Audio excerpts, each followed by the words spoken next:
Don't move or I'll blow your head off. This is Detroit, bitch.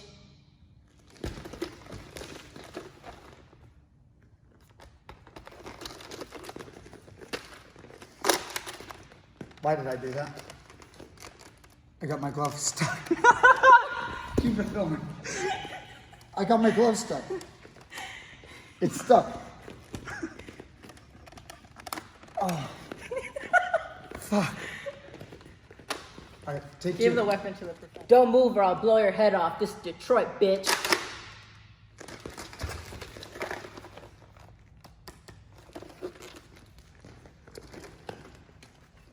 Teach Me Grappling Urban Survival Tactics. We're here to show you some intelligent options on how you can deal with someone who confronts you with a bug assault. The bug assault is a gun that shoots salt, and in this case, at your face. If this salt hits me in the eye, it's certainly to blind me. So it's important that I move quickly.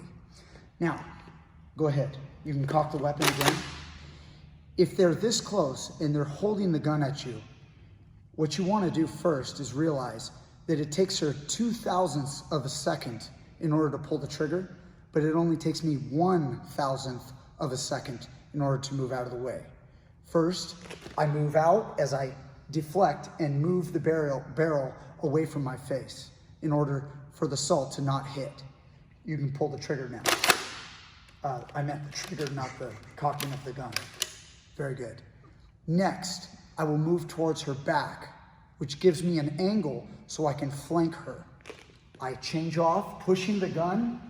At this point, you weave your arm underneath the shotgun, catching the handle right here, much like a rear naked choke. Bring your hand behind the head and then opt for a nice grip here on the end of the barrel to pull and create the choke. Some people like to go for the eyes. I personally think that's horseshit. So one more time, she holds it. First thing you do is realize, go ahead, you can try to pull the trigger after, go ahead. You see how you couldn't have shot me? If you would have shot, it would have went that way. Now I push it, weave underneath, bring it around her neck, and it's over. All right. Teach Me Grappling Urban Survival Tactics, giving you an intelligent option so you can increase your survivability when someone holds a bug assault to your head. Teach Me Grappling, what's up, guys? Maria's here. All right, Detroit. Representing Detroit.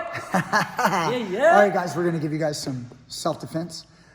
First, let me start. I'm gonna have you do this to me, but first I'm gonna show it to you because I have not shown her. Let's say you get in a situation, especially as a smaller person, whether it be female or just smaller, you're being overpowered. Somebody knocks you to the ground. Boom, she knocked me to the ground. I'm going to get my guard. So the first thing I'm gonna do is I'm gonna get my guard from Jiu-jitsu. And now we're not dealing with a person that is a Mundial 3-time world champion or Pan Am champ at every belt level. We're talking about someone who's just wanting to kill you. She's doing what's called the murder choke. So remember, can you just step over one leg? Yeah, just step over. So let's say she was on top of me like this. First thing you guys need to do is do what's called the hip escape or the shrimp. And I want to hip escape and then get my guard. So once I get my guard, I'm using my guard to try to like extend so that she's not able to get what she wants. That's gonna make her push harder. She's gonna straighten her elbows. Yeah. And then she goes here. Now it's getting real. And normally in jiu-jitsu, you do arm bars like this, where you hook a leg and then you spin and you'll come around and then control. And then once here, I've got both arms. She can't pull out, try to pull out, and then I can finish. This is the actual arm bar. Sometimes I'll grab both in order to make it where they can't pull their hands real tight like this. So anyway, go ahead and come back down. She's going murder choke because you see how I kind of extend my body, and now you have to like stand, put some pressure. The next thing I'm gonna do is I'm gonna open my legs, okay? I'm gonna open my legs and then bring my legs up and around her shoulders. So look at this position, right here. All I did was I locked my legs And now when you lock your legs, you're gonna close your knees nice and tight. I'm gonna grab both wrists and extend my hips. Ooh, tap. Yeah, and you notice in training, you get a verbal tap because I'm doing this to both of her wrists. I'm not forcing her choke off of my neck like this. I'm pulling her wrists out Tap. right there as I'm keeping my legs tight. You lock your legs so that they won't open. So if she tried to like open your elbows, feel that? Now I'm closing my thighs. The ladies out there, you're gonna have really strong thighs. That's one thing that women usually have a lot of. And then boom. Ooh, tap. Okay, so I want you to try this to me. You ready? Okay. Big, strong, scary guy. Bam, elbow. Knock you down. I'm coming with the fury. And now she's gonna go up. Tap. And that's how fast it can happen. That was pretty good. You've done this before? No. Okay, so what about getting your guard? Very simple, guys. If somebody lands on top of you, if you don't have the ability to get your guard, it's not gonna work for you. So again, if somebody's on top and they're doing this, you have to trim and use your legs. Now, tap. Chill. Okay, she's going to use her legs to keep me off. She can go right to the attack, but you see that? That makes me want more. You see how I do it? Now go up. Tap. Okay, can you go slow? Just for a second. Okay. Go ahead and swing your legs up and lock. Okay, lock your legs. No. Lock them. Yes. So now you feel the support that you have right here. Don't hurt me. I'm gonna just try to open my elbows. Oh my, okay, I can't. All right, I can't open my elbows like this because her legs, like I said, are so strong. And now grab those wrists and pull them outward slow. Pull them out. No, don't motorcycle your wrists like that. Keep your elbows out. No, elbows out, pull, out. Yes, now close your knees. Ah! Oh my gosh. I'm trying to shoot a video, Maria. Guys, look, when you tap someone in training, do it slow. She's really hurting me right now. We didn't rehearse. Hey, can we do this again? Just go a little easier. You're too intense. All right, let's go. Okay, so you get on top. You get on top. The person gets on top of you.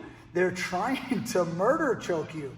A murder choke is the two-handed version. And then she's gonna grab the wrist like she's trying to defend and just bring her legs up and then and lock. Good. Now, easy, Maria, so they can see. Elbows out and pull the wrists. Yes, like that. Close your knees. Tap. Slow. Do it again so I don't have to scream. Okay, pull. Yes, now we're at that point so everybody can see what's going on. Keep pulling out, and tap. Good. Oh my goodness. She's a beast. That's right. PG don't play. All right, guys. Hopefully this will help survive. This will help increase your survivability. If you guys ever were in that situation, you're probably never going to be in that situation, but it's fun to train martial arts. And if you do end up in a tough spot, this is something that can actually help. Okay. It's easy to learn. This armbar is not going to be seen in competition often. It can be, but more likely this is a self-defense option. Most people that don't know what they're doing, they reach their elbows out. Simple, you don't have to have great hips. You can teach this to kids. You can do it with older people. It's not that hard to learn. It's quick and easy, and in one day, you can increase your survivability when someone's trying to murder choke you. Thank you, Maria. Good job. All right, we'll see you guys next time with more great stuff. Oh my gosh, she's brutal.